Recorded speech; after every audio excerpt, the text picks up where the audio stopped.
Ahora sí pasamos a lo que son los operadores de rotación. Como el momento angular está muy relacionado a lo que es las rotaciones, ¿no? Entonces vamos a introducir el operador de rotación, que es un operador R. Cada vez que hablemos de operadores le voy a poner un gorrito para distinguirlos, ¿no? Que me va a rotar un ángulo θ en una cierta dirección n, ¿no? Esta es la forma más general, ¿no? Pero en sí vamos a definir este operador de rotación de manera más compacta, diciendo que el operador de rotación va a agarrar y me va a rotar el estado más z pi medios en la dirección y me va a dar el vector más x. A ver, ¿qué es lo que estoy haciendo acá? Imagínense, nosotros tenemos nuestros ejes y yo tengo el spin en el eje z, ¿no? Lo que va a hacer este vector de rotación es agarrar este vector de spin que está en el eje z y lo va a rotar al eje x, perdón. Entonces el spin de la partícula que originalmente estaba apuntando a la dirección más z, ahora va a apuntar en la dirección más x, ¿no? Claro, y hacer esta transformación significa que yo estoy rotando alrededor del eje y pi medios, ¿no? ¿Por qué es que nosotros introducimos este operador de rotación? ¿Y por qué es que introducimos cualquier otro operador? Pues nosotros introducimos los operadores porque los operadores nos permiten transformar un estado en otro. Entonces ahora vamos a introducir una nueva pieza que son los operadores. Entonces en general yo tengo un operador A que va a actuar sobre un estado psi y me va a dar otro estado phi. Ahora, ¿qué pasa si yo aplico este operador de rotación? Lo aplico sobre un estado cualquiera. Entonces recuerden que este estado cualquiera yo lo puedo expresar en la base z. Este operador rotación, ¿sí?, no va a tener ningún efecto sobre estos coeficientes. Estos coeficientes son simplemente números, entonces va a entrar, por así decirlo, ¿no?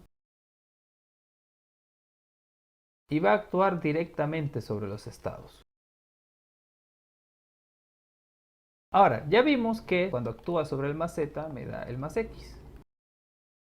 ¿Qué pasa cuando actúa sobre el menos z? Bueno, tengo el spin apuntando en la dirección menos z y yo lo giro 90 grados en torno al eje y, va a terminar apuntando en la dirección menos x, ¿no?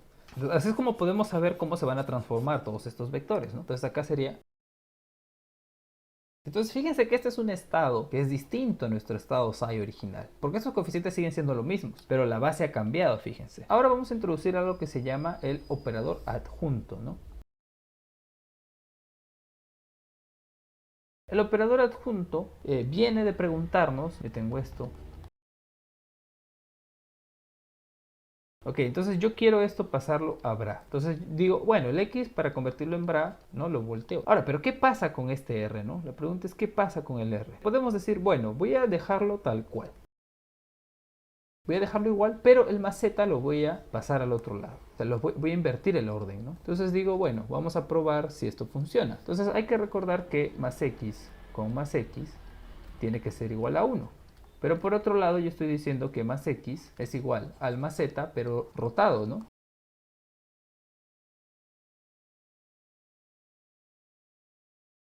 Acá yo tengo dos rotaciones juntas, ¿no? Entonces estas dos rotaciones es como rotar, roto pi medios y luego voy a rotar pi medios más. Pero si yo roto pi medios al inicio y luego vuelvo a rotar pi medios, entonces esto es igual a rotar pi.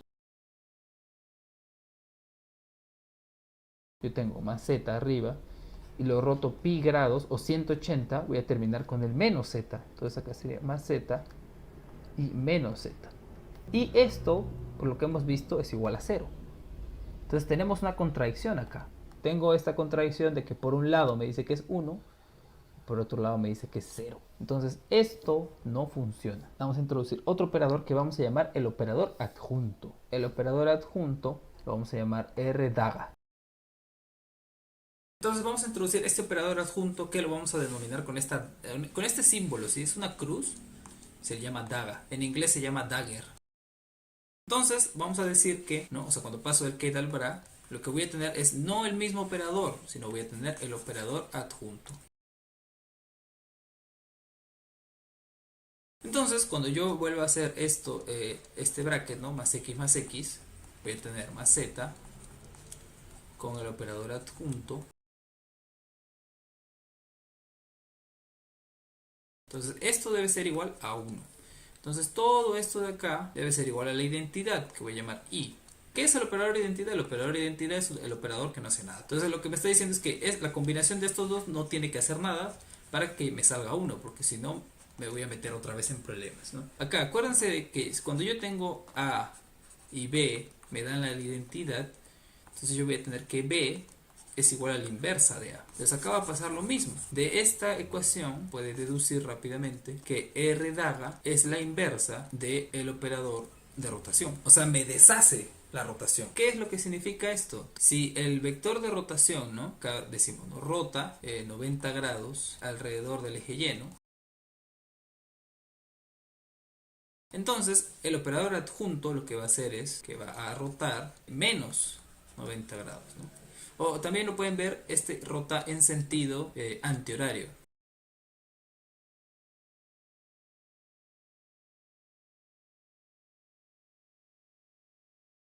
Ahora, lo que va a hacer el adjunto es rota 90 grados en sentido horario.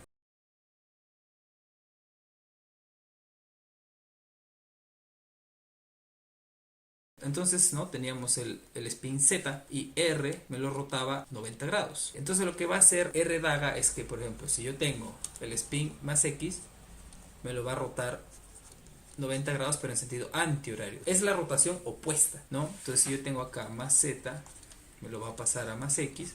Y si yo tengo acá más X, me lo va a pasar a más Z.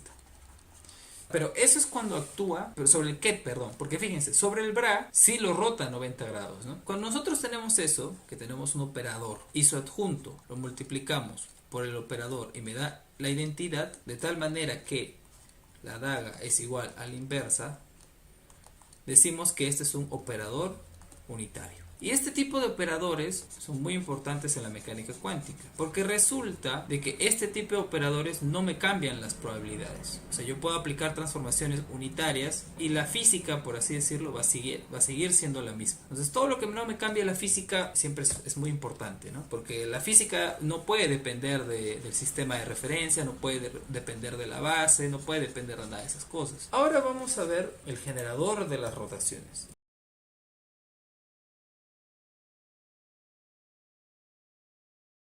Vamos a considerar lo que se llama una rotación infinitesimal.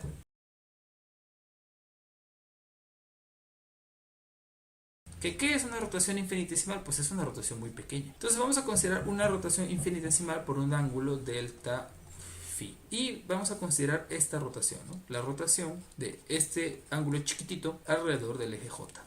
Perdón, no es alrededor del eje J, es alrededor del eje Z. Entonces si yo tengo, por ejemplo, mi spin en esta dirección, lo que voy a hacer es girarlo. Es un ángulo delta phi. Ahí está. Como es un ángulo pequeñito, esta rotación va a ser prácticamente como no hacer nada, o sea, como tener la identidad. Y vamos a escribir que va a ser igual al ángulo multiplicado por este factor. Miren, muchas de estas cosas se justifican a posteriori. Entonces, este J en cierta manera me genera las rotaciones. Ahora, si queremos hallar el adjunto es bastante sencillo. Lo que hacemos es, bueno, el adjunto de la identidad sigue siendo la identidad y este menos i lo cambiamos por un más i. Y a este jz lo vamos a sacar su adjunto. Acuérdense que el adjunto lo introducimos para tener los bras. Entonces siempre que pasábamos de ket a bra, también tomábamos el complejo conjugado. Ahora, como esto es una rotación, acuérdense que debe cumplirse lo siguiente. Que el adjunto por la rotación debe ser igual a la identidad. Ahora, pero este operador infinitesimal, ¿no? Yo he dicho que es... Y la rotación era... Y esto debe ser igual a 1. Entonces multiplico esto y voy a tener identidad por identidad es igual a la identidad. Luego la identidad por esto sería...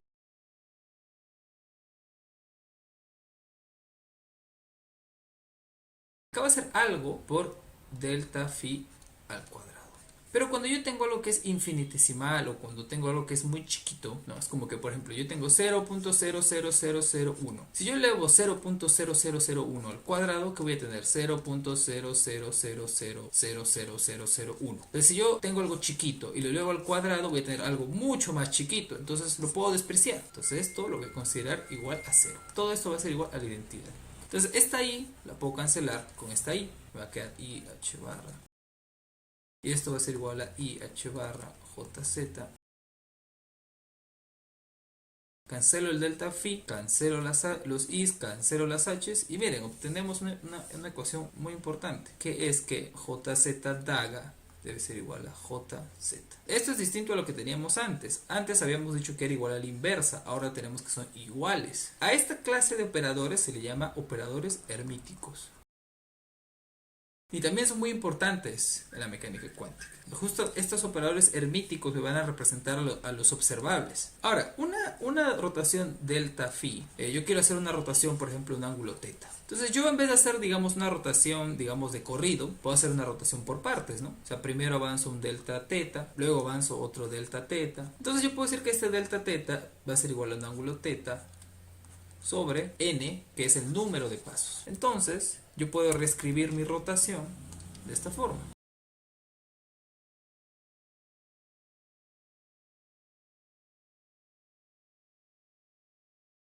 ¿No? Entonces si yo quiero tener una rotación de teta, por ejemplo, ¿no? Yo parto teta en 4 pedazos. Tengo que hacer 4 rotaciones de delta teta seguidas, ¿no? Si yo parto en n partes, voy a tener que hacer n rotaciones. Entonces es como multiplicar esta rotación infinitesimal n veces, ¿no? Esto va a ser igual a...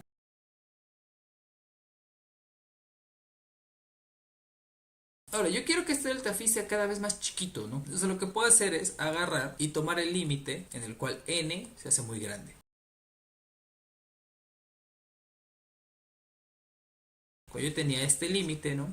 Tienen que acordarse que esto es igual a e a la x, donde x es toda esta cuestión. Entonces acá x vendría a ser todo esto. Entonces, esto yo lo puedo escribir de la siguiente manera. Exponencial de menos i h barra jz phi. Es más que todo notación, ¿no? Es e a la algo, ¿no? Y este e a la algo, o sea, ustedes acuérdense que el exponencial pues, se podía escribir como una serie, ¿no? Entonces básicamente es eso. Ok, entonces fíjense, la rotación yo lo he podido expresar como la exponencial, por eso es que se llama generador, porque si yo conozco jz, entonces voy a poder hallar cualquier rotación, simplemente tomo la exponencial y ya está. Y esto es algo muy poderoso, ¿no? Y que se puede generalizar también cuando estudien, por ejemplo, teoría de grupos, ¿no? Javier García tiene un curso de grupos de Lie, y él ahí entra en un poco más de detalles, ¿no? De por qué es que estas rotaciones las podemos expresar como exponenciales, qué propiedades tienen, o sea, por qué es importante en la física expresarlo de esa manera, autoestados y autovalores. La pregunta es qué pasa si yo aplico una rotación, un ángulo phi alrededor del eje K al estado más z, ¿no? ¿Qué es lo que debería pasar? Si yo tengo mi spin en el eje Z y yo lo roto alrededor del eje Z, es como que tú gires, por ejemplo, imagínate un palo, lo apoyas en el piso y pones tu dedo acá y lo giras así, ¿no? Entonces, ¿qué va a pasar con el palo?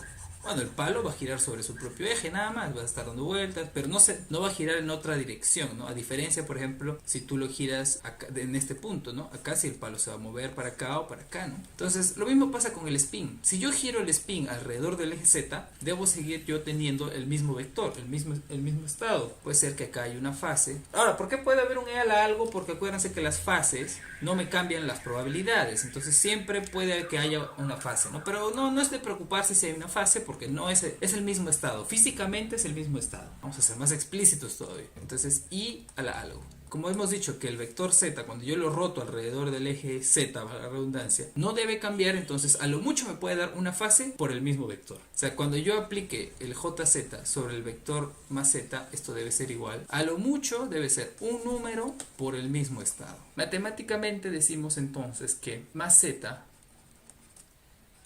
es un autoestado de jz.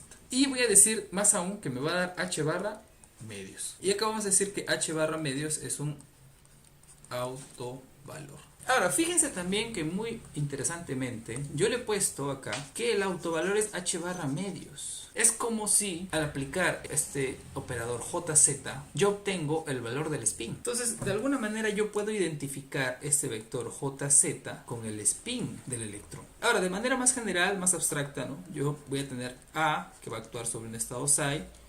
Entonces, si me da una constante por psi, entonces yo digo que psi es un autoestado de A, y este lambda se le llama autovalor. Si este JZ yo lo aplico sobre el estado, sobre sus autoestados, los autovalores van a ser los posibles valores de spin que yo voy a obtener. Primero vamos a justificar un poco por qué es que hago esto. Recordemos que yo había dicho que la rotación alrededor del eje Z me debe dar a lo más una fase por el mismo estado. Este estado es igual al exponencial, ¿no?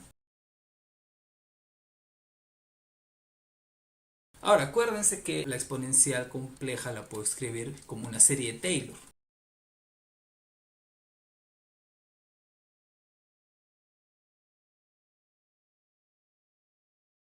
Este de acá, este exponencial, lo puedes expresar como una serie. Entonces sería 1 más, acá es menos, perdón.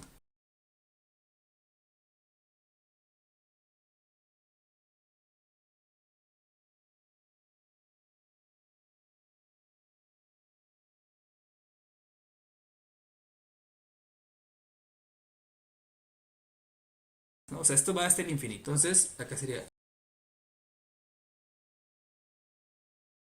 Voy a sacar el J.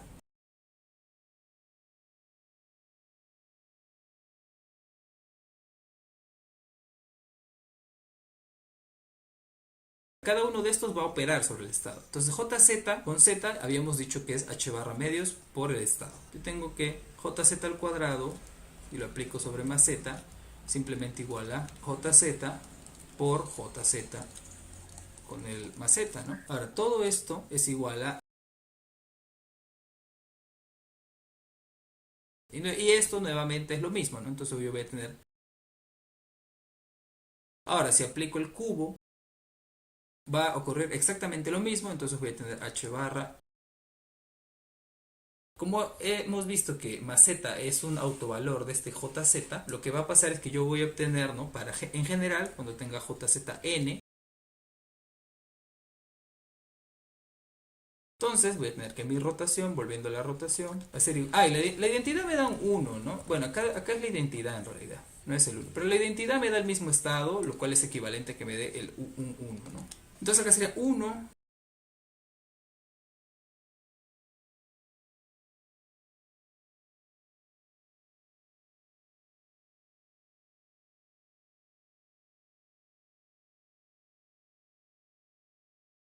estos son los valores que me salen, ¿no? De la ecuación de autovalores, ¿no? Acá h barra medios al cuadrado, h barra medios al cubo, ¿no? Etcétera, etcétera, etcétera. Entonces acá vamos a crear este h barra con este h barra cuadrado, con este h barra cuadrado, con este de acá, etcétera, ¿no? Y nos va a quedar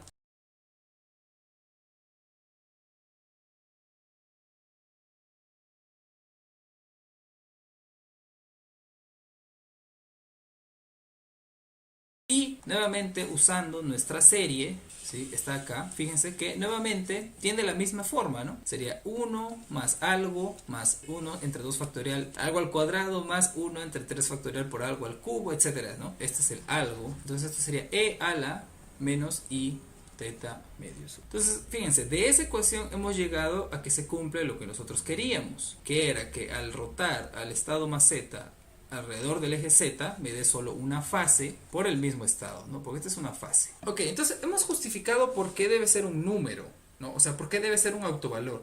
Pero no hemos justificado por qué ponemos el h barra medios. Uno puede decir, bueno, lo pones para que se elimine el h, pero en realidad, como es una fase, no interesa si hay h o no hay h, ¿no? Yo podría haber tenido, bueno, menos i teta entre 2 h barra. Y esto sigue siendo una fase y me la puedo ignorar. Vamos a ver qué es lo que pasa cuando aplico la rotación sobre el estado más x para justificar por qué tiene que estar ese h barra, ¿no? Vamos a aplicar la rotación sobre el estado más x. Entonces nosotros ya sabemos de antemano lo que debe salir, ¿no? Entonces si yo tengo mi spin en el eje más x, lo que me dice es que lo voy a rotar 90 grados alrededor del eje z. Este más x tiene que terminar en el más y, tiene que dar más y. Lo primero que hay que recordar es que este x lo tenemos que expresar en función de la base, ¿no? Porque lo que nosotros conocemos es cómo actúa jz sobre más menos z. Ahora, el operador R, me olvidé de mencionarlo antes, pero es un operador lineal. ¿Qué es un operador lineal? Un operador lineal es aquel que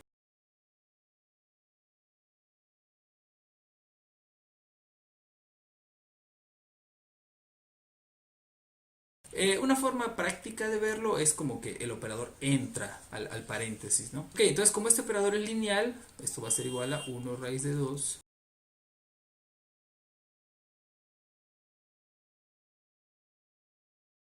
Entonces de lo anterior, sabemos que al aplicar esta rotación sobre el más z, lo que voy a obtener es la fase, ¿no? Y acá voy a obtener exactamente lo mismo, porque es exactamente lo mismo hasta acá, solo que me va a salir un menos, ¿no? No, entonces acá, en vez de salirme menos, me va a salir más. Entonces acá es... Esto acá tiene que ocurrir cuando acá es pi medios, ¿no? Y esto es una rotación general. Bueno, no tiene que ser exactamente igual, ¿no? Ya saben que puede ser una fase y la fase no pasa nada con las fases, ¿no?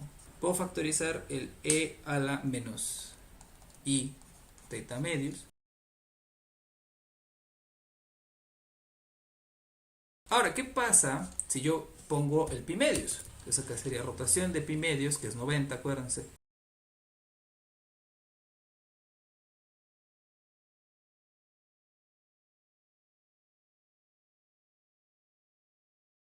Y e a la menos i pi medios, aquí es igual, ¿no? Acuérdense que tengo el plano complejo. Estos exponenciales se pueden ver como rotaciones. Acá tengo el 1, le aplico una rotación de pi medios, termino en el i. Entonces esto es igual a i.